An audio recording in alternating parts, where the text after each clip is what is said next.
Sob nossos pés, enterrada durante 12 mil anos, jaz a evidência de uma civilização que nunca deveria ter existido. Em 2013, geólogos na Sardenha descobriram câmaras hexagonais esculpidas com precisão a laser, construídas quando supostamente a humanidade mal conhecia a agricultura. Mas isso era apenas o começo. Do Equador ao Quirguistão, do deserto do Turcomenistão à Nevada, estruturas idênticas aparecem em todos os continentes. A mesma geometria impossível, os mesmos materiais transportados através de distâncias enormes, a mesma tecnologia que rivaliza com a engenharia moderna. Uma rede global de mega-estruturas que conecta civilizações que nunca deveriam ter se conhecido, construída por mãos que manejavam conhecimentos que levamos milênios para redescobrir. Esta é a história da mega-estrutura pré-histórica mais desconhecida que desafia tudo o que acreditávamos saber sobre nosso passado. Em 2013, um grupo de geólogos realizava estudos de rotina nas colinas da Sardenha, quando seus instrumentos começaram a enlouquecer. As bússolas giravam sem controle, os dispositivos eletrônicos se desligavam sozinhos e os equipamentos de radar penetrante detectavam algo que não fazia sentido. Estruturas geométricas perfeitas, enterradas a 30 metros sob a terra. O que encontraram mudou para sempre nossa compreensão do passado. Sob as antigas torres nurágicas, descobriram uma rede de salas hexagonais esculpidas com uma precisão que faria inveja aos engenheiros modernos. Cada câmara media exatamente o mesmo que a seguinte, com paredes polidas que mantinham tolerâncias de menos de 1 milímetro. Para colocar em perspectiva, essa precisão rivaliza com a construção de laboratórios espaciais atuais. A questão é que essas salas não eram simples cômodos. Quando os pesquisadores se posicionaram no centro exato de uma câmara e falaram, suas vozes retornaram como ecos perfeitos, como se a sala mesma estivesse respondendo. Mas aqui vem o estranho. Se movessem apenas 2 passos para qualquer lado, o efeito desaparecia completamente. Os tetos não eram planos, mas formavam domos hexagonais côncavos, como se tivessem sido projetados para amplificar algo específico. E então chegou a primeira pista de que isso era muito maior do que ninguém imaginava. O material utilizado não era local. As salas estavam construídas com basalto, uma rocha vulcânica que tiveram que transportar de mais de 40 quilômetros de distância, em uma época sem rodas, sem bestas de carga, sem estradas. Alguém decidiu que valia a pena arrastar toneladas de pedra vulcânica através de montanhas e vales, não para construir sobre a superfície, mas para enterrá-la onde ninguém a veria jamais. Os mapas antigos do século XVII, encontrados em arquivos esquecidos de Cagliari, mostravam algo perturbador. Redes subterrâneas em forma de favo, que conectavam nós hexagonais por toda a região.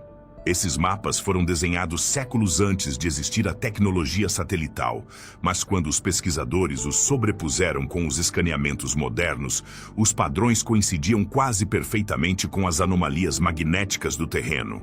A pergunta que ninguém podia responder era simples: como cartografaram esses sistemas sem a tecnologia moderna? Mas a resposta chegaria de uma fonte inesperada. As figurinhas de bronze nurágicas, que durante décadas foram consideradas meramente simbólicas, agora ganhavam um significado completamente novo. Essas pequenas estátuas mostravam pessoas em pé dentro de câmaras hexagonais, segurando discos estranhos com 6 pontas que pareciam engrenagens. Então, os pesquisadores fizeram outra descoberta inquietante. As salas hexagonais não eram únicas da Sardenha. Estruturas idênticas apareciam sob Malta, sob partes da Turquia e nas profundezas do Planalto iraniano. Não similares, idênticas, a mesma geometria, a mesma precisão, a mesma orientação magnética, como se tivessem sido construídas seguindo a mesma planta mestra. O radar penetrante revelou algo ainda mais perturbador. Havia 2 camadas de construção.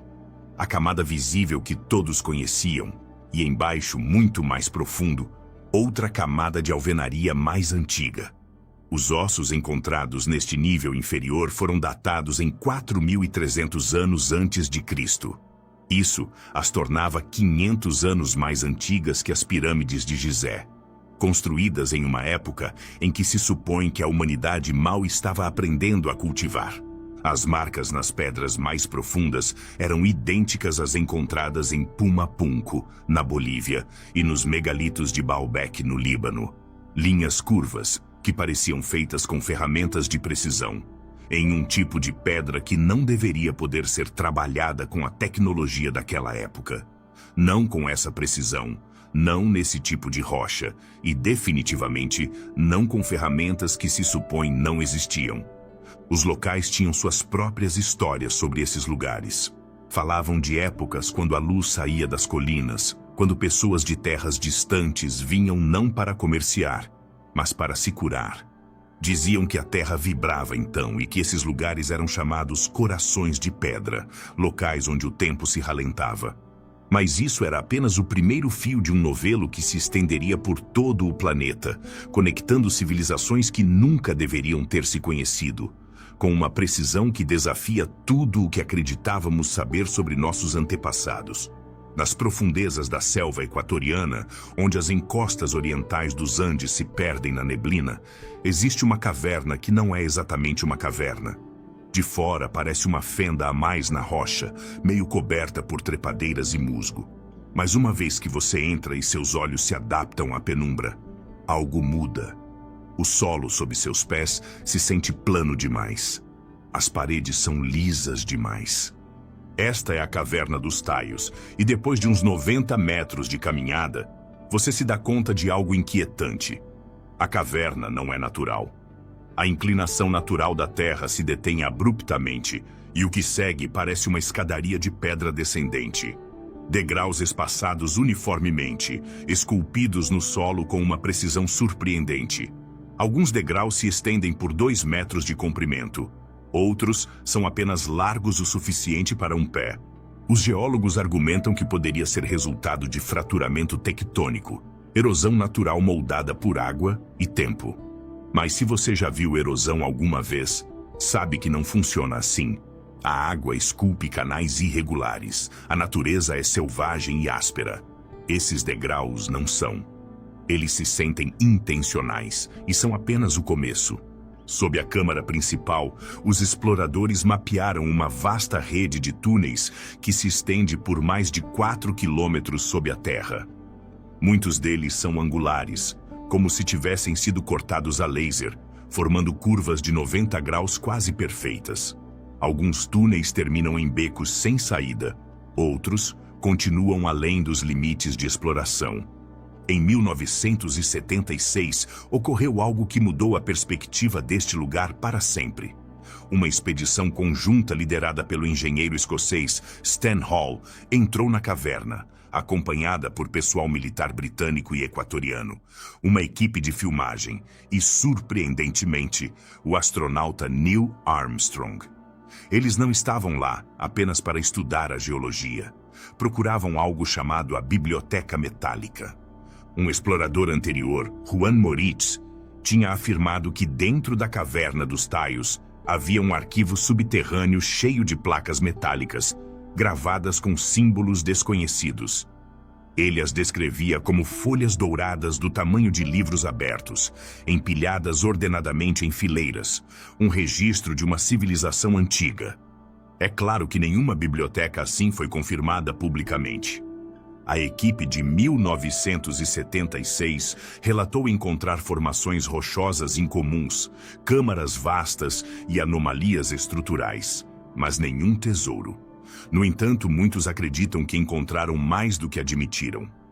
Anos depois, notas militares desclassificadas da expedição sugerem que certas partes da caverna foram mantidas fora de limites, seladas das câmaras, acessíveis apenas para uns poucos selecionados. Os anciãos Shuar locais descrevem como os exploradores originais perturbaram algo sagrado e que as passagens mais profundas não eram simplesmente túneis, mas máquinas agora silenciosas. Descrevem paredes que cantavam quando eram golpeadas, pisos que vibravam como tambores quando se caminhava sobre eles, símbolos esculpidos tão profundamente na pedra que nem mesmo a erosão podia apagá-los. Em várias áreas, as paredes da caverna mostram padrões de escultura hexagonal que lembram favos de mel. Esses padrões são quase idênticos aos encontrados em sítios megalíticos em Malta, nas habitações rupestres do Irã e até mesmo em partes da Capadócia. Essa repetição levanta perguntas desconfortáveis. Estamos vendo uma linguagem arquitetônica esquecida? Um código, um conhecimento compartilhado transmitido através de continentes há milhares de anos? Em uma das câmaras mais profundas, os geofísicos registraram harmônicos acústicos incomuns. Descobriram que em certas frequências, as paredes começavam a vibrar fracamente e certas áreas ressoavam mais forte que outras, como se estivessem afinadas. E no silêncio que seguiu, houve momentos quando juraram que a caverna estava viva. Os antigos não eram estúpidos. Somos nós que esquecemos. Mesmo hoje, quando engenheiros e arquitetos examinam os ângulos internos e a distribuição de carga das salas maiores dos taios, notam um design quase intencional. Os arcos do teto, apesar de carecerem de colunas de suporte visíveis, parecem sustentar peso de uma maneira que imita as técnicas de distribuição de tensão utilizadas na engenharia moderna de túneis. A caverna espera, não iluminada por tochas, não visitada por turistas, mas dormindo na selva, guardando seus segredos enterrados sob metros de rocha e mito. E se as histórias são verdadeiras, se mesmo uma fração das lendas tem fundamento, então a caverna dos taios não é apenas uma caverna. É uma mensagem em pedra, uma que ainda não aprendemos a ler. Nas montanhas do Quirguistão existe um lago que desafia a lógica. Uma vasta extensão de água que permanece líquida, mesmo quando o mundo circundante está preso no gelo. Os locais dizem que é profundo demais. Quente demais sob a superfície, antigo demais para ser completamente compreendido. Mas sob essa superfície azul calma, algo dorme. O lago Issyk-Kul se encontra a 1.600 metros acima do nível do mar, rodeado de montanhas cobertas de neve. Durante anos circularam rumores entre pesquisadores e mergulhadores sobre estruturas de pedra que jaziam submersas sob o lago. Templos, muros, monólitos, pedaços de algo há muito esquecido. Mas não foi até mergulhadores soviéticos na década de 1980 se depararem com eles que o mistério se tornou impossível de ignorar. Não era suposto encontrarem nada. Era um mergulho de treinamento militar, rotineiro, raso, sem eventos. Mas a quase 20 metros de profundidade, em água cheia de sedimentos tão fria que entorpecia a pele, se depararam com pedra. Não rochas, não leitos rochosos, mas pedra cortada, alinhada, com propósito. Encontraram degraus, degraus afundados que não levavam a lugar algum, cortados perfeitamente, em camadas como a fundação de um templo enterrado. Perto da base, sobressaindo do leito do lago, havia monólitos, massivas lajes verticais, algumas gravadas com entalhes tênues, outras inclinadas como gigantes caídos. Os mergulhadores foram retirados, a história foi enterrada, os arquivos selados. Mas o lago não esqueceu. Em 2007, uma equipe conjunta quirguiz-russa de arqueologia subaquática retornou com equipamento de sonar. O que encontraram despedaçou as expectativas. Quilômetros de estruturas submersas, fundações, pedras dispostas, até mesmo caminhos. Uma formação se estendia por quase 500 metros ao longo do leito do lago, orientada quase perfeitamente leste-oeste, igual às alinhações sagradas encontradas em todo o mundo antigo.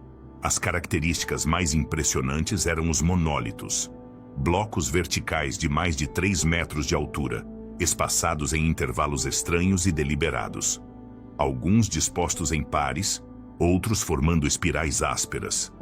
Um em particular, que se erguia sozinho, tinha um buraco perfurado diretamente através de seu terço superior, como se fosse destinado a emoldurar o céu ou o sol nascente. As lendas locais sempre afirmaram que uma grande cidade uma vez se ergueu sob as águas de Issyk-Kul. Eles a chamam de Shigu, a capital submersa do povo Usum, que governou antes dos registros escritos começarem. Alguns dizem que a cidade desapareceu em uma única noite, engolida por um terremoto, enterrada por lama ou afundada durante uma inundação cataclísmica antiga.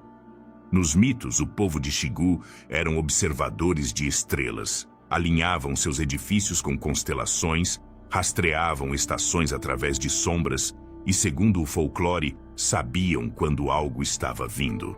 Muitos arqueólogos descartaram isso, preferindo ver o local como um assentamento da Idade do Bronze submerso por mudanças geológicas naturais.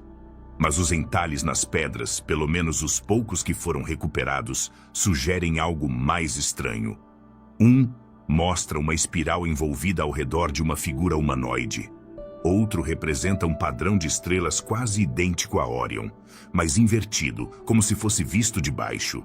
Então há o caso estranho do pilar de pedra recuperado perto da margem, extraído do lago em 2010. O pilar era diferente de qualquer coisa local do Quirguistão. Feito de um tipo de pedra não encontrada a centenas de quilômetros e incrustado com pequenas partículas de liga metálica desconhecida, pesava mais de 1,2 toneladas e tinha um entalhe retangular, pouco profundo, de exatamente 1 centímetro de profundidade, 1 centímetro de largura, percorrendo seu comprimento com precisão mecânica. Quando uma equipe de geólogos o examinou sob escaneamento infravermelho, encontraram sutis anomalias térmicas, como se a pedra tivesse sido aquecida e resfriada rapidamente, como se tivesse sido moldada por uma ferramenta que não conhecemos mais. E ainda assim, quando foi mostrado a historiadores, ninguém pôde localizá-lo. Não coincidia com a construção sogdiana, cita ou turca primitiva. Não pertencia a influências budistas, islâmicas ou mesmo greco-romanas. Em 2015, uma expedição privada liderada por mergulhadores europeus explorou uma parte do leito do lago longe do local principal. Eles não estavam procurando ruínas. Estavam testando drones subaquáticos de águas profundas. Mas seu drone captou o que parecia ser um vazio perfeitamente quadrado de quase 10 metros de cada lado, cortado no próprio leito do lago com ângulos retos limpos e profundidade uniforme. Quando manobrou o drone mais perto, a transmissão se cortou.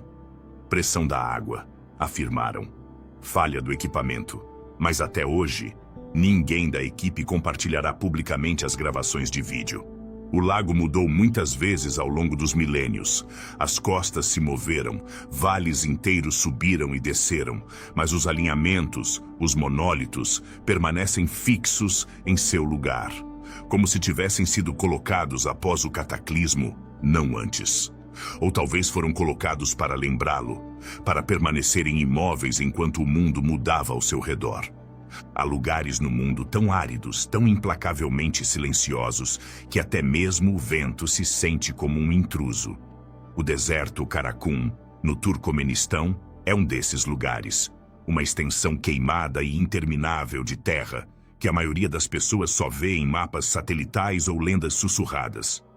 Mas enterradas nesta vasta desolação, meio devoradas por dunas e quase esquecidas pelo tempo, há linhas que não deveriam estar ali.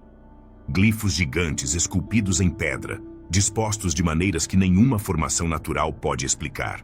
Quando as fotografias aéreas de reconhecimento soviético primeiro insinuaram estranhas sombras geométricas no deserto, poucos prestaram atenção. O Karakum era um lugar para exílio, não para exploração. Mas décadas depois, uma nova geração de pesquisadores usando lidar e imagens satelitais de alta resolução confirmou o impossível. Glifos de pedra em larga escala que cobrem quase 2 km² de deserto. Círculos, espirais, crescentes, alguns perfeitamente simétricos, outros dentados e fraturados, como se tivessem sido rasgados pela própria terra. O povo local tem histórias, mas não são do tipo que você encontra em livros didáticos.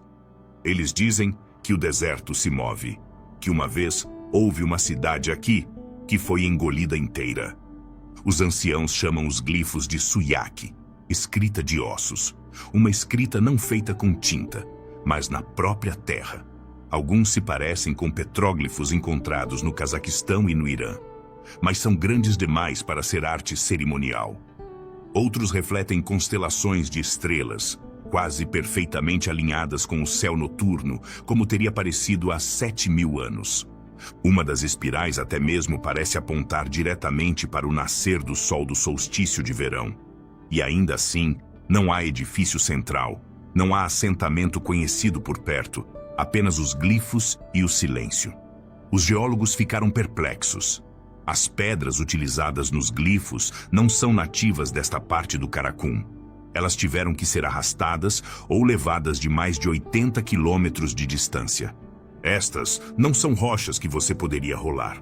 Algumas pesam mais de 1 tonelada, e suas superfícies carregam estranhas marcas parecidas com cinzéis, cortes paralelos espaçados com consistência desumana. Não há carroças, não há bestas de carga, não há estradas. Como chegaram aqui, continua sendo um mistério que as máquinas modernas lutariam para replicar. Ainda mais estranhos são os glifos interrompidos, símbolos que parecem ter sido interrompidos no meio da construção. Formas perfeitas que param abruptamente, como se os construtores tivessem desaparecido. Em um caso, um crescente meio completo foi sobreposto por um círculo mais novo e tosco, claramente de uma cultura posterior, como se alguém tivesse tentado imitar o que encontrou e falhado em igualar a precisão. Um glifo apelidado de O Olho se estende por 160 metros. Do ar, ele se parece com uma íris humana com anéis concêntricos gravados tão profundamente na terra que resistiram séculos de erosão eólica. Em seu centro jaz um poço cheio de ossos triturados, principalmente de animais, mas não todos. Sob esses, os arqueólogos descobriram uma camada fina de cinza, depois azulejos de pedra polida, depois nada. Um vazio, um poço cilíndrico perfeito que desaparece no leito rochoso. Nunca foi mapeado até o fundo.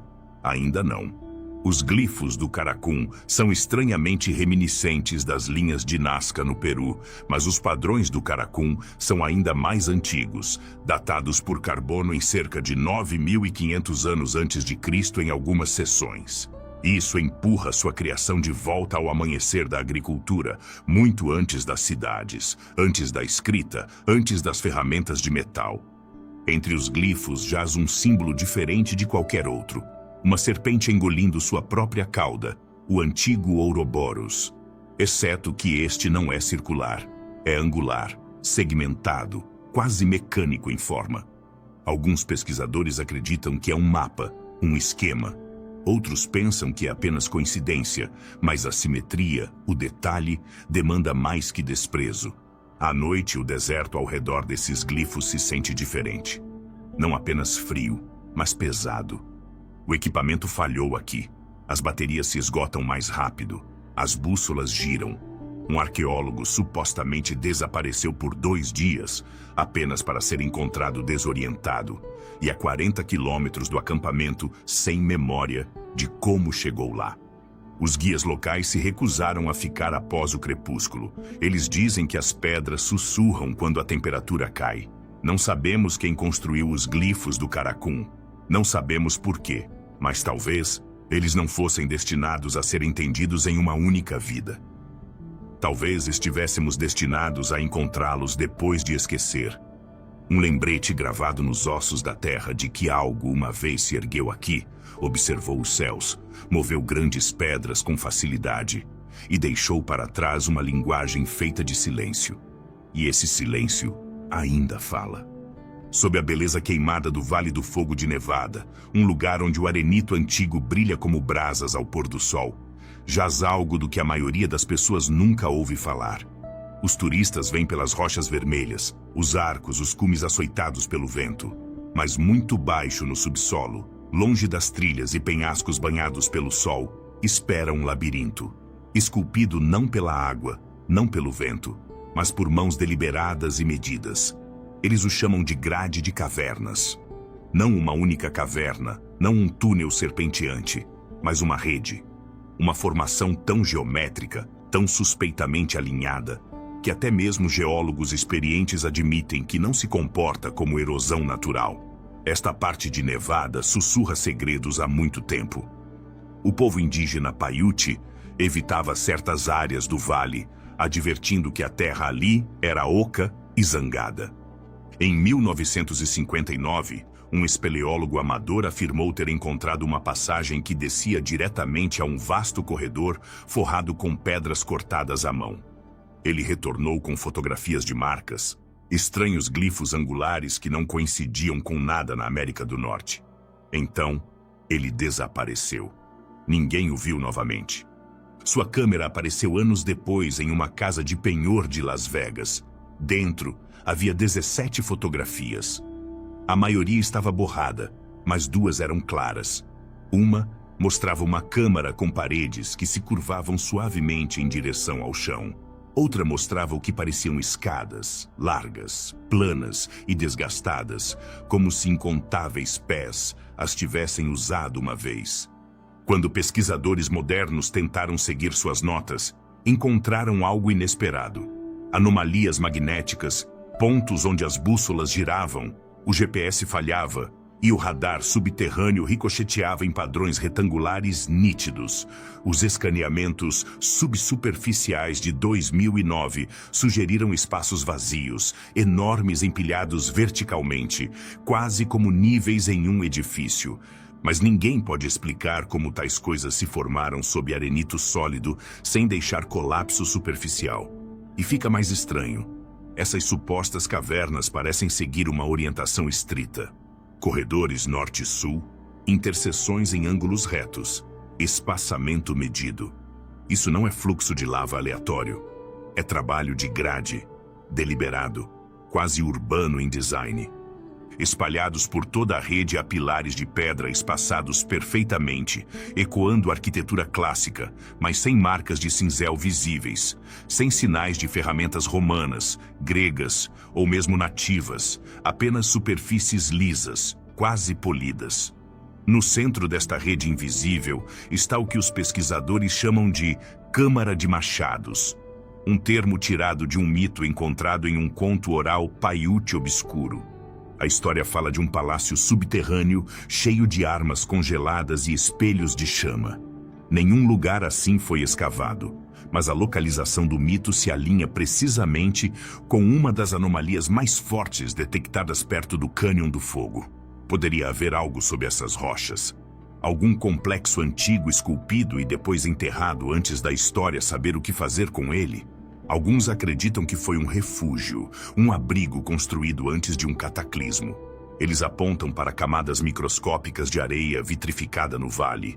Areia que foi fundida instantaneamente em vidro, como se fosse por calor extremo. Não de um incêndio florestal, algo muito mais forte. Poderia ser o resultado de armamento antigo ou algo mais? As linhas da grade das cavernas parecem se desdobrar para fora de um ponto central, quase como um padrão de explosão em reverso, uma estrutura construída para fora em vez de colapsar para dentro. Mais curiosas ainda são as pedras pretas encontradas perto das entradas. Pedras que não coincidem com a geologia local. Elas se parecem com basalto, mas contêm traços metálicos não encontrados em nenhuma outra rocha da região. Quando são rachadas, vibram fracamente sob testes eletromagnéticos, não audivelmente, mas mensuravelmente, como se algo dentro delas ainda reagisse à energia. Porque um suposto sistema de cavernas natural estaria rodeado por pedras reativas a frequências? Aprofundando no folclore, encontramos fios mais inquietantes. As tribos locais uma vez descreveram o vale como uma boca do sonho, um lugar onde os sonhos se embaraçavam e as pessoas ouviam vozes sem linguagem. Os petróglifos na área frequentemente mostram espirais, mas algumas dessas espirais estão quebradas no meio e conectadas por uma linha como se representassem movimento entre dimensões. Em 2016, uma equipe de um instituto de pesquisa privado instalou instrumentos no Cânion do Fogo para um estudo de 3 noites. Eles mediram vibrações subsônicas, pulsos constantes vindos de baixo da terra, repetindo-se a cada 14 minutos. Nenhuma atividade sísmica foi reportada. Os pulsos pararam na quarta noite. Nunca foi dada explicação. Que tipo de mecanismo produziria tais padrões consistentes das profundezas subterrâneas? Alguns até se perguntam se o que jaz sob o Vale do Fogo não é completamente deste mundo. Que talvez muito antes da civilização humana se erguer, esta terra já estava sendo moldada, construída, não pela natureza, mas por alguém mais. Há rumores de uma porta selada escondida sob uma saliência que desabou há décadas. Uma porta com uma fechadura que carrega um símbolo. 2 triângulos que se interceptam encerrados dentro de um círculo. Sem linguagem, apenas forma. Uma chave talvez esperando uma fechadura que não sabemos que existe. No coração remoto da Ásia Central, onde as terras altas se estendem como um oceano interminável de grama e pedra, jaz um lugar que se recusa a entregar sua história. As montanhas Altai, onde Rússia, Mongólia, China e Cazaquistão convergem, são conhecidas por suas paisagens impressionantes, picos nevados, vales glaciais e rios antigos. Mas entre essas dramáticas formações naturais descansa algo muito mais velho que as florestas e muito mais silencioso que o vento. Pedras massivas, algumas tão altas quanto homens e outras maiores que casas, estão espalhadas pela estepe como peças de um jogo esquecido. Elas não seguem nenhuma lógica moderna. Não há cercas, não há restos de aldeias, não há inscrições conhecidas que expliquem por que foram colocadas ou quem as moldou. No entanto, elas se erguem ancoradas, deliberadas, desafiadoras. Os locais sussurraram sobre elas por gerações. Algumas as chamam de pedras de cervo, não porque se pareçam com cervos, mas porque algumas estão gravadas com elegantes motivos de chifres curvados. Outras parecem completamente em branco. Algumas estão enegrecidas pelo tempo, outras partidas pela geada, e algumas poucas parecem intactas, como se o tempo simplesmente tivesse passado ao redor delas. Os arqueólogos lutaram por muito tempo para encaixar os megalitos de Altai em qualquer linha temporal existente. Muitos deles são datados em pelo menos 3.000 anos, possivelmente mais antigos. Mas há evidência enterrada sob o solo e o gelo que sugere um passado muito mais profundo. É aí que o mistério se aprofunda. Ao contrário dos locais monolíticos mais famosos da Europa ou das Américas, essas pedras não formam círculos óbvios ou alinhamentos astronômicos. Em vez disso, elas estão espalhadas em padrões quebrados. Algumas de pé, outras meio enterradas, e algumas poucas derrubadas, como se tivessem sido sacudidas por um evento há muito esquecido. Algumas descansam sozinhas em topos de colinas observando o horizonte. Outras parecem se agrupar em arranjos geométricos estranhos, precisos demais para ser aleatórios, mas obscuros demais para entender. A pergunta que perturba os pesquisadores não é apenas quem as colocou, mas por que aqui?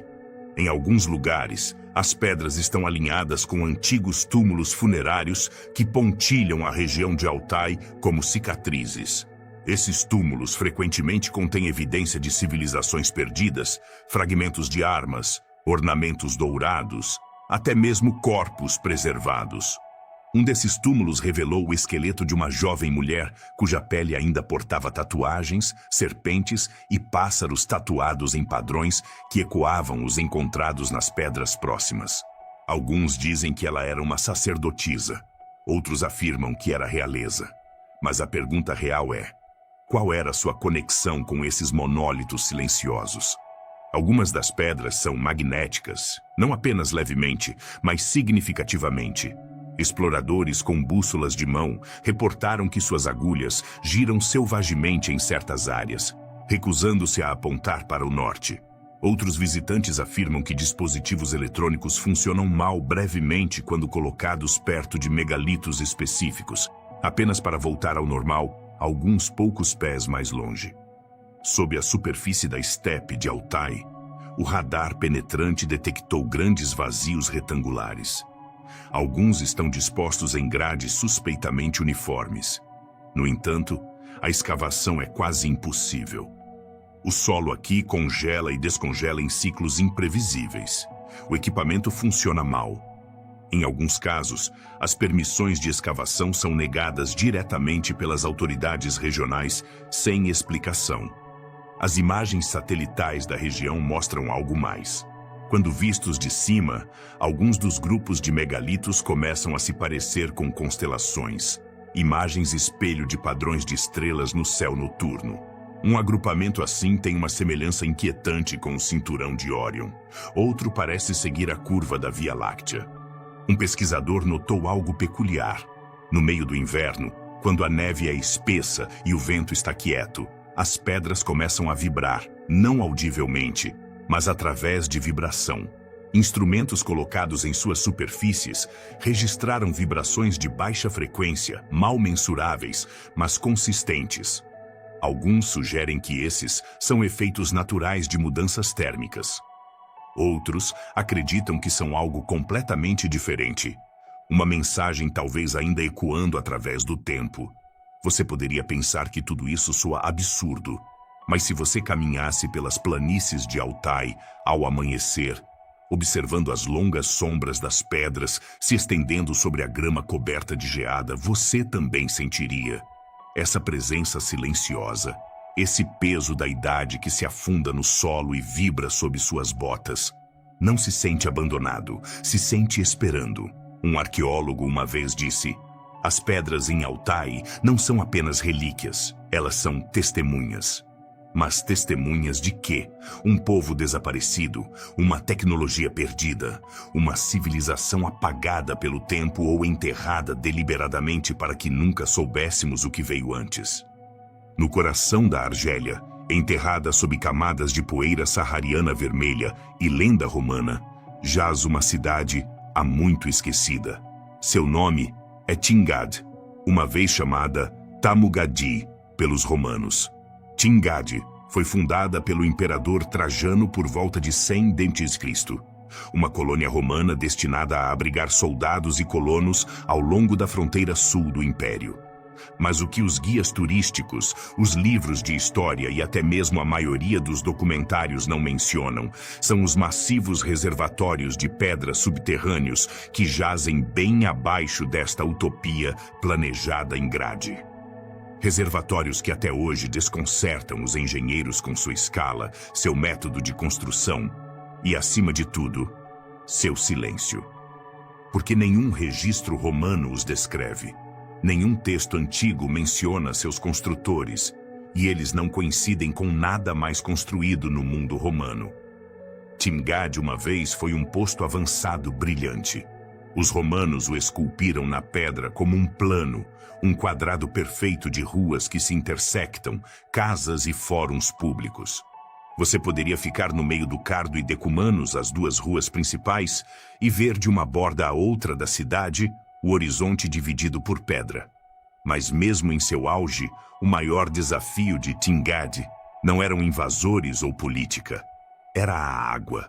A cidade foi construída perto da borda das Montanhas Aurés, uma área conhecida por seus riachos sazonais e chuvas escassas. Para sobreviver, Tingad tinha que armazenar água, não apenas coletá-la. É aí que começa o mistério. Os arqueólogos explorando as ruínas notaram algo estranho. Várias lajes sob as ruas da cidade soavam ocas quando golpeadas. Isso não era um sistema romano comum. Essas eram câmaras profundas, abobadadas, arqueadas e seladas com pedras tão finamente cortadas que as juntas são mal visíveis. Com o tempo, as equipes descobriram mais delas. Não 2 ou 3, mas dúzias. Algumas estavam conectadas por túneis estreitos, outras por poços espirais. Elas formavam uma rede subterrânea sob a cidade romana. Uma segunda cidade secreta feita não de lares, mas de pedra e silêncio. O estranho é isto. A pedra utilizada na cidade superior, colunas, templos, lares, é principalmente calcário local. Mas as abóbadas do reservatório são feitas de basalto, muito mais duro, muito mais raro na região e muito mais antigo em aparência. Isso levanta a pergunta: os romanos construíram os reservatórios ou construíram sobre eles? As abóbadas não coincidem com os padrões de engenharia romana. As cisternas romanas geralmente tinham arcos e gesso, Essas câmaras estão construídas com pedra entrelaçada sem argamassa visível. Os cantos estão cortados em ângulos matematicamente precisos. Alguns dos tetos abobadados não são arqueados, mas acoplados com pedras que irradiam para fora, em um padrão espiral similar às tumbas micênicas que precedem os romanos por mais de 1000 anos. Na verdade, uma equipe de arqueólogos franceses propôs que essas estruturas poderiam ter sido reutilizadas pelos romanos, adotadas, mantidas, mas não construídas. Se isso é verdade, então, quem as construiu e para que propósito? As imagens satelitais mostram que algumas das estruturas enterradas formam desenhos triangulares ao redor de partes-chave da cidade.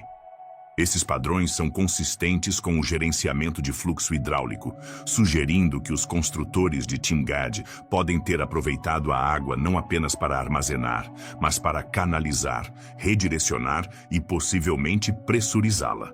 Pense nisso. Em um assentamento da borda do deserto de 2000 anos atrás, alguém projetou sistemas de pressão alimentados por gravidade, usando abóbadas de basalto esculpidas, e as enterrou tão perfeitamente que duraram milênios. Engenheiros modernos visitaram o local. Alguns poucos até executaram simulações do fluxo do reservatório.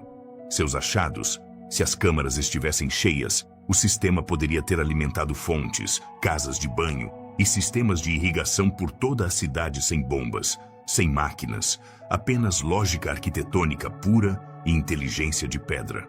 Há outra camada nisso. Alguns dos túneis sob Timgad se estendem muito além da grade da cidade. Um túnel leva a uma câmara colapsada profunda sob o que agora é uma colina empoeirada fora das antigas muralhas da cidade.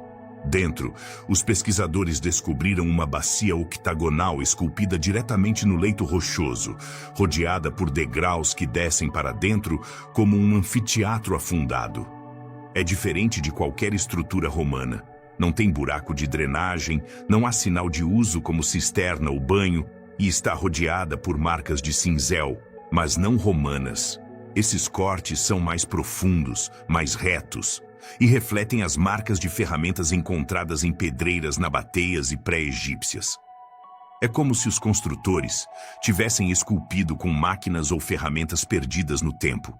Uma velha lenda berbere fala de uma câmara afundada sob a cidade que continha não água, mas luz. Disse que é onde foi enterrado o fogo dos homens de pedra, um lugar que ninguém estava destinado a encontrar. Nenhum arqueólogo leva isso literalmente, mas quando a engenharia antiga se sobrepõe com a mitologia, é difícil não se perguntar o que realmente continham essas estruturas. Em algumas câmaras, as paredes enegrecidas insinuam exposição ao calor extremo, como se massivos fogos tivessem rugido uma vez dentro. Mas não há fuligem, não há sinais de madeira queimando, apenas padrões térmicos na pedra. Poderiam essas ter sido abóbadas de energia ou talvez câmaras de som? O mapeamento de som feito em uma das abóbadas menores revela picos de ressonância a 111 Hz, uma frequência frequentemente associada com locais sagrados. É a mesma harmônica encontrada no hipogeu de Malta, outra estrutura subterrânea de origem desconhecida. Timgad é frequentemente chamado de Pompeia da África, mas na verdade é algo completamente diferente. Pompeia nos conta como as pessoas viviam. Timgad poderia nos contar como elas se lembravam ou como esqueceram. Porque sob os templos e fóruns, sob a areia e as ruínas, jaz uma rede de inteligência construída em pedra, silenciosa, deliberada e muito mais antiga do que nos ensinaram a acreditar. Se você chegou até aqui, então viu as peças do quebra-cabeça maior já descoberto. As salas hexagonais perfeitas enterradas sob a Sardenha, os degraus impossíveis que descem na selva equatoriana, os monólitos submersos do lago Issyk-Kul, os glifos gigantes perdidos no deserto do Turcomenistão, as redes geométricas ocultas sob Nevada, as torres que observam as estrelas nas montanhas de Altai, e os reservatórios de engenharia hidráulica impossível sob as ruínas de Timgad. Cada um desses locais, inexplicável por si só, forma parte de algo muito maior. Juntos, eles revelam uma verdade que muda completamente tudo o que acreditávamos saber sobre nosso passado. Não estamos vendo ruínas aleatórias de civilizações perdidas. Estamos vendo os restos de uma mega estrutura global planetária. Não um edifício singular, mas uma rede interconectada de instalações que se estende por todos os continentes, construída com uma precisão que rivaliza com a engenharia moderna, utilizando materiais transportados através de distâncias impossíveis para a época, seguindo padrões geométricos que se repetem do Mediterrâneo aos Andes, da Ásia Central ao coração da América do Norte. A evidência é esmagadora quando você a examina em conjunto. Em todos os continentes, em culturas que supostamente nunca se conheceram, encontramos exatamente a mesma geometria hexagonal. A mesma construção sem argamassa, onde as pedras se ajustam com tolerâncias de menos de 1 milímetro. As mesmas técnicas de escultura que requerem ferramentas que oficialmente não existiam há 10.000 anos. Os padrões espirais que aparecem nos glifos gigantes do Turcomenistão se replicam exatamente nos monólitos submersos do Lago Kirguiz. A orientação leste-oeste que encontramos nas estruturas submersas da Ásia Central coincide perfeitamente com os alinhamentos astronômicos das torres de observação nas montanhas de Altai. Os sistemas de ressonância acústica detectados nas câmaras hexagonais da Sardenha funcionam sob os mesmos princípios que os corredores que cantam na caverna dos Taios. Mas há algo ainda mais revelador: a datação. Todas essas estruturas, sem exceção, precedem 10.000 anos antes de Cristo. Elas foram construídas em uma época em que a arqueologia convencional nos diz que a humanidade mal estava aprendendo a cultivar plantas. Muito antes de existirem as primeiras cidades, a escrita, as ferramentas de metal ou mesmo a roda. E ainda assim, aqui temos evidência contundente de uma civilização que havia dominado o transporte intercontinental, a astronomia de precisão, a engenharia hidráulica complexa, a manipulação de frequências acústicas e a metalurgia avançada. Uma civilização que podia transportar blocos de basalto vulcânico através de 40 quilômetros de território montanhoso, que podia esculpir pedra de diorito mais dura que o granito com a precisão de máquinas modernas, que podia criar ligas metálicas que ainda não sabemos como replicar. A função desta rede global começa a se tornar clara quando você examina os detalhes técnicos que conectam todos os locais. Não são coincidências, são componentes de um sistema integrado. As câmaras hexagonais que amplificam o som perfeitamente de pontos específicos não são salas cerimoniais aleatórias. São nós de comunicação acústica, projetados para transmitir informação através de frequências específicas. Os reservatórios que criam sistemas de pressão hidráulica sem bombas mecânicas não são simples sistemas de armazenamento de água. São componentes de uma rede de energia que aproveita o fluxo de água para gerar pressão e possivelmente eletricidade primitiva. As torres que se alinham com padrões estelares específicos não são observatórios astronômicos casuais. São estações de navegação que permitem coordenação global utilizando referências celestiais. Os glifos do deserto que ressoam com frequências eletromagnéticas específicas não são arte rupestre gigante. São antenas terrestres projetadas para comunicação de longa distância. Os túneis com curvas de 90 graus perfeitas e câmaras de ressonância acústica não são abrigos naturais. São centros de processamento de informação que utilizam tecnologia sônica avançada. Quando você mapeia todos esses locais em um planisfério global, surge um padrão ainda mais impressionante. Eles não estão distribuídos aleatoriamente. Eles formam uma rede geométrica que cobre o planeta, com nós principais conectados por linhas que seguem padrões matemáticos específicos. É como se alguém tivesse projetado uma rede de comunicação e energia planetária, utilizando princípios que mal estamos começando a compreender. Os materiais utilizados revelam capacidades logísticas que desafiam toda explicação convencional. Basalto vulcânico específico transportado 40 quilômetros na Sardenha. Ligas metálicas desconhecidas com propriedades eletromagnéticas, incrustadas em monólitos do Quirguistão. Pedra de orito mais dura que o granito, utilizada em reservatórios hidráulicos da Argélia. Cada local mostra evidência de materiais não nativos, como se os construtores tivessem acesso a recursos de todo o planeta e a capacidade de transportá-los para qualquer localização. Quem foram esses construtores? A cronologia nos dá pistas cruciais. Todas as estruturas datam de antes do último período glacial, há mais de 12.000 anos. Isso coincide exatamente com o final do período conhecido como Drías Recente, um evento de mudança climática catastrófica que remodelou completamente o planeta. Mega inundações, mudanças nos padrões oceânicos, extinção massiva de espécies e o fim abrupto do que os geólogos chamam de megafauna do Pleistoceno. Os mitos e lendas de culturas de todo o mundo preservaram memórias desta época. Desde os relatos de Atlântida até as lendas de Gilgamesh, desde os textos védicos antigos até as tradições orais dos nativos americanos, praticamente todas as culturas têm histórias de uma grande inundação, de civilizações perdidas, de uma idade dourada quando os deuses ou ancestrais possuíam conhecimentos que posteriormente se perderam.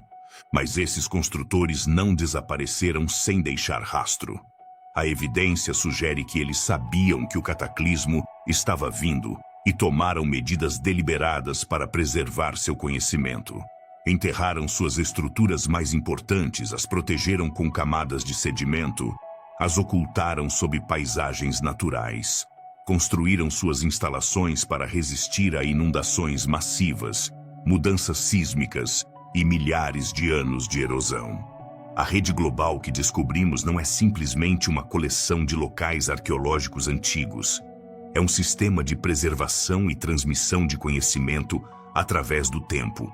Uma forma de se comunicar com civilizações futuras, que teriam a tecnologia necessária para detectar e decifrar as mensagens enterradas.